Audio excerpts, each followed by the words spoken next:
Trading में हजारों guide करने वाले लोग हैं, आपके ख्याल में किसको फॉलो करना चाहिए? यही सवाल है। जो भी गाइड करने वाला है उससे साथ बैठो, यूट्यूबर है यूट्यूब से सुनना तब है, पहले उससे बोलो कि आपको नफा में है या नुकसान में।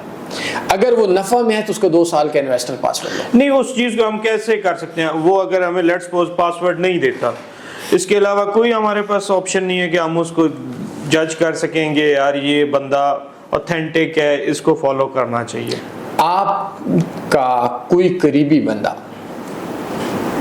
उसके दिल का ऑपरेशन है, भाई है, खुद है, मैं हूं, आपको डॉक्टर नहीं बताता कि वो बोलते जी मैं स्पेशलिस्ट हूँ, आप बोलेंगे भाई आपने कहाँ से, कितना एक्सपीरियंस है, किस को, वो बोलता है मैं कुछ भी नहीं बताता, इलाज करवाएंगे क्या?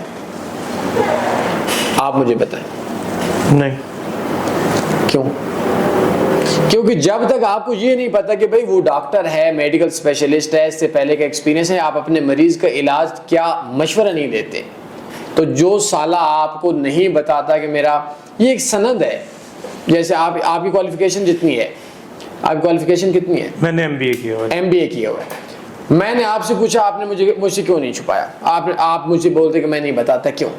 कोई गाली नहीं दी, जायज बात मिली भैया, आपने बड़े फखर से बोला मैंने एमबीए किया है। मुझसे पूछे, मैं आपको बताता हूँ, मैंने एक अकाउंट के अंदर 4 साल 2 माह में $55,000 अल्हम्दुलिल्लाह प्रॉफिट कमाए, ये लो इन्वेस्टर पास। बल्कि फॉरेक्स मोबाइल ट्रेडिंग कोर्स के पार्ट 5 के अंदर सारा कुछ शो करवाया गया है। अच्छा, आपने अपनी सारी जो प्रॉफिट है एक अकाउंट की, जिसके अंदर वो इस वजह से दिए ताकि स्कैम, बंदे को पता चले कि स्कैमर है या नहीं। अगर वो नहीं देता, उसको बोलो साले दफा हो जाओ, उससे बात नहीं करवानी।